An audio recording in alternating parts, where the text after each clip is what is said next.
a bottle like this and to put like either a sports drink or a you know or like some lemonade or something like that, and it just to have like a change of taste uh, when you're hiking, especially on a long hike like that. So okay, so reservoir. It doesn't have to be, this is just another way. Main thing is that you're staying hydrated. So either carry at least 3 of those, or I would be carrying this, which is a 3-liter bladder, plus one of those, and I would put like a sports drink in that. And your pack's going to be heavy, but it's going to fluctuate in weight as you drink water. And it'll encourage you actually to drink more water. Actually, I find that wearing something like this, where I have the tube, easily accessible, and I don't have to stop and take my backpack off to drink water. I find that I drink a lot more water. I stay a lot more hydrated when I don't have to stop a million times to drink. So, good idea to have one of these, but you can totally use water bottles as well. Okay, another optional item. Some people use them, some people don't. Personally, I don't really use trekking poles. Almost never, pretty much.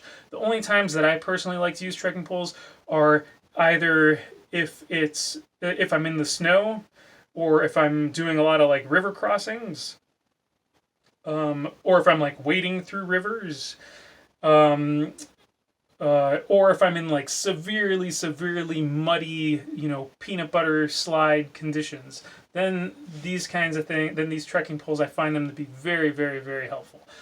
However, some people like using them every hike for anything. Some people, I hear a lot of people say that if they have like knee issues, these really help them especially when they're going downhill, to alleviate some of the weight, especially with the heavy pack on. Helps alleviate some of the weight and pressure off your knees when you're going downhill. Okay, then now another thing that's going to be absolutely necessary in your backpack is a lunch. I didn't really set this up ahead of time to show you, but I'll show you the kinds of things that I usually bring. So I like to pack like nuts and dates. Okay.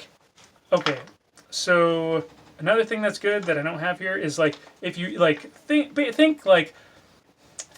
things that aren't going to go bad, throughout the day.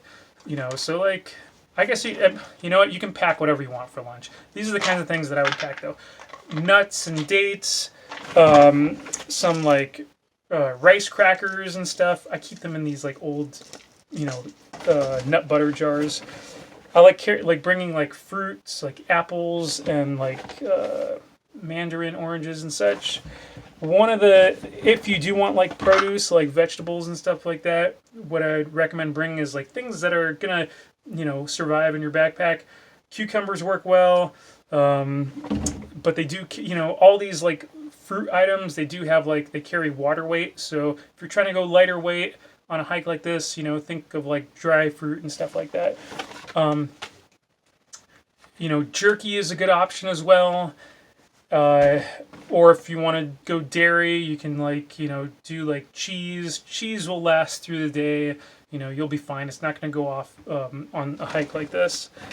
And yeah, various items like that. I don't recommend bringing so I have over here like a thing of like kipper snacks. I don't really recommend bringing things like fish, canned fish, because then you have to figure out what you're going to do with you're going to have to figure out what you're going to do with the empty can, and it's covered in like oil and stuff like that, so you got to bring a bag to put it in and all that. And then also the smell, like there are bears up there. You're probably not going to see any on this trail just because it's so populated, but I don't know, it's like a very smelly food, so you don't really want to attract bears and stuff like that.